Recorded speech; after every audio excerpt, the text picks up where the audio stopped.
What is up, guys? Getting off work. Put old Bessie in the barn back there.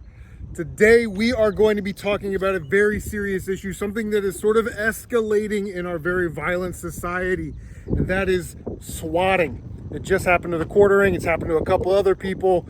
It's crazy town, and we need to kind of talk about it a little bit so you guys can protect yourselves.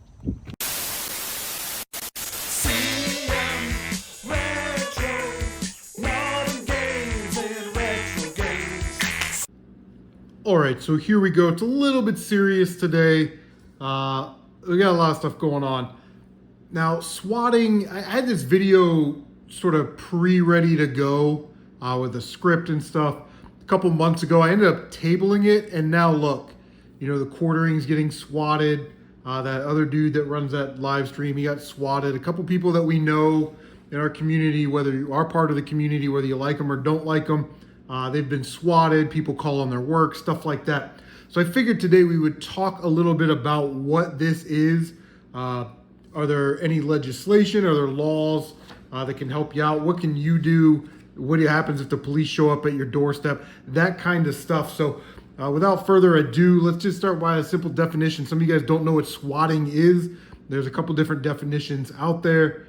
But essentially, it's a hoax that is designed to move emergency services to a location because of a claim that there's a high-level dangerous crime or high-threat situation, murders, bomb threats, hostages, all very serious stuff, okay?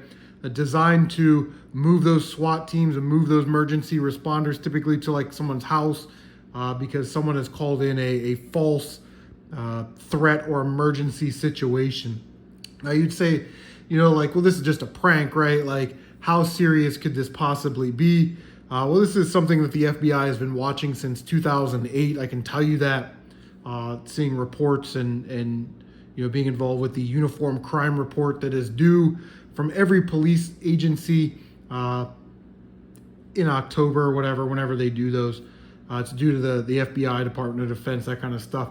But there are two sort of seminal cases that I want you to take note of. The first was the Andrew Finch case, who was inadvertently killed by police in his Kansas home in December 2017 by Tyler Barris, who made the hoax call to police that predicated the shooting. And he was sentenced to 20 years in federal prison after he pleaded guilty. The reason that he swatted this individual, Andrew Finch, was they had a disagreement on Call of Duty. The second example that I want to highlight is in 2009, Matthew Wigman was sentenced to more than 11 years in federal prison for swatting. Wigman's first incident occurred in 2004, so 5 years earlier, guys. He was getting away with swatting for 5 years. When he was 14 years old, he retaliated by swatting a girl and her father because the girl refused to have phone sex with him. He convinced 911 operators that he was holding the two at gunpoint in their Colorado home, which prompted the SWAT response. And like I said, he was getting away with that for just about 5 years, those types of calls. And we'll talk about juveniles later. But like I said, it's very serious. The FBI has been tracking these things for almost 14, 15 years now. Now you're asking yourself, well, what are the laws associated with swatting?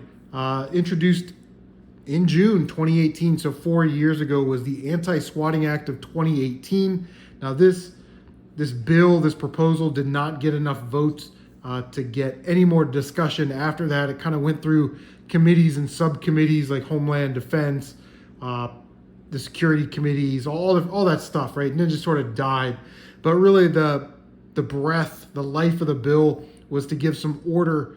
And when people call in these triggering events for emergency responders, to outline penalties and like categories and subcategories of those types of crimes. Now, it didn't get passed, but although it wasn't enacted, like I said, there have been a lot of state laws that have sort of taken shape because of this Anti-Swatting Act of 2018 proposal, such as reimbursement for services up to $10,000 for, hey, you called the SWAT team out, that cost money, this is what it cost, you're going to pay that back.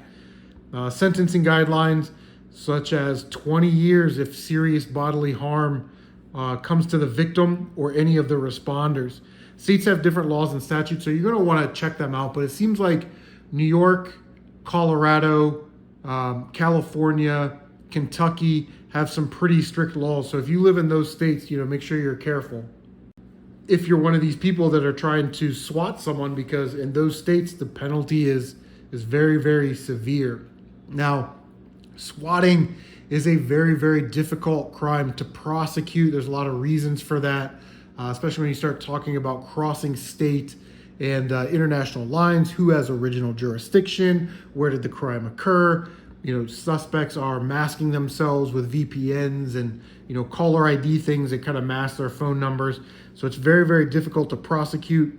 And typically, unless someone's getting seriously hurt, it's not really going to get looked into. So the quartering, who just had this happen to him, unfortunately, unless he's got some stroke with law enforcement or the FBI or somebody at a higher level, this will go down as a report, a criminal mischief, which is probably going to be a misdemeanor. I can't say that for sure. I don't know what his police report says, but probably something along those lines, unless they're going to aggressively go after the person responsible. How do these people know who you are? Okay. Through doxing. Doxing is a huge issue on YouTube. We talk about it almost every other month, if not every month. Someone's doxing this person, that person's doxed that person. And that's basically just posting private information on a public forum. Doesn't necessarily have to be an address. Could be a phone number, anything that's sort of more private information that's being posted publicly. Data engineering is another big one. Information gathering. They're trying to find your address, your phone number, license plates, etc. They might pose as a technician, customer service, technical support, and try and get your addresses, stuff like that from your workplace. So for an example, they'll call up and say, hey, this is so-and-so from the cable company I'm at, YouTuber A's home. Is this the right address? They have this listed as the employer. And then the secretary, who's unknowing, may go, oh yeah, that's their address. Okay, thanks. Maybe we'll try them back later. And now that person has confirmed through your employer that is your address. We'll talk about a way to defeat that tactic later on. But social media is the third one, the third most common way that these people find out who you are. Don't need to go into a long speech about social media. It's pretty self-explanatory. They're going to look through your post, your friend's post, see if there's information. Hey, YouTuber A, I just rescued a puppy from the Columbus North shelter. And then they may go to the Columbus North shelter and say, hey, do you remember this guy? Yeah, we're trying to find him. And if they give out information, then they give out your information. It's pretty cunning and pretty crafty tactics. And you have to know who you're dealing with. Who are these people that are going to be swatting you? Because you're not going to be able to reason with them. Okay, they're not reasonable, rational people. In our world, the gaming community, typically they're going to be disgruntled or mentally ill persons who are upset about a creator's hot take or an opinion on a particular topic. Sore loser at online video games like Call of Duty, Counter-Strike, Fortnite, etc. You guys know what these games are. And unfortunately, younger people, juveniles, 13, 14 years old, that think it's just a prank and they don't understand the full impact of what they are doing. Again, you're not going to have a reasonable, rational conversation with a 14-year-old, someone that you pissed off, someone that's mentally ill or disgruntled. You know what I mean? You have to sort of take action, sew up all those social media platforms, all that stuff. What can you do to protect yourself online, guys? Listen, I don't need to really talk about this ad nauseum. You guys know how to protect yourself online, but just work under this premise. If you tell something about yourself online, just assume that everybody now knows it. Somebody could have hacked your friend's account. They could have told somebody. Just work on the premise that if you told somebody something private, that now everybody knows it. So that'll sort of maybe get your gears turning. Maybe I shouldn't tell somebody this. There's also online registries like Rave and Smart 911 that can let authorities know that you may be at a higher risk for being swatted. Lastly, and to sort of piggyback off of the registry thing, go to your local law enforcement, talk to an officer, a dispatcher, explain to them who you are, what you do, what kind of content you create, why you might be swatted, give them your contact information in case they have an issue. That would be a good time to ask them, do you guys get information from these registries? If they say no, then maybe that's a conversation you need to have with their lieutenants or their captains, chiefs, whoever. Okay. This sort of also works with your employers. Tell your employers, hey, I make content for YouTube that's kind of controversial. If someone calls here and asks for my home address, home phone number, don't give it to them. Give them tell them you'll take their information down, and I'll call them back after work. Okay. Explain to them that these people are trying to swat you or get your personal information. You may have to explain what swatting is to your employer. That's okay. These are tough conversations, and you have to have them, especially with your family, your kids, your wives, maybe even your neighbors if you know them that well. Like, hey, there may be a time when there's weird people out here looking at my house, or the cops may show up. So that kind of leads us into the last point.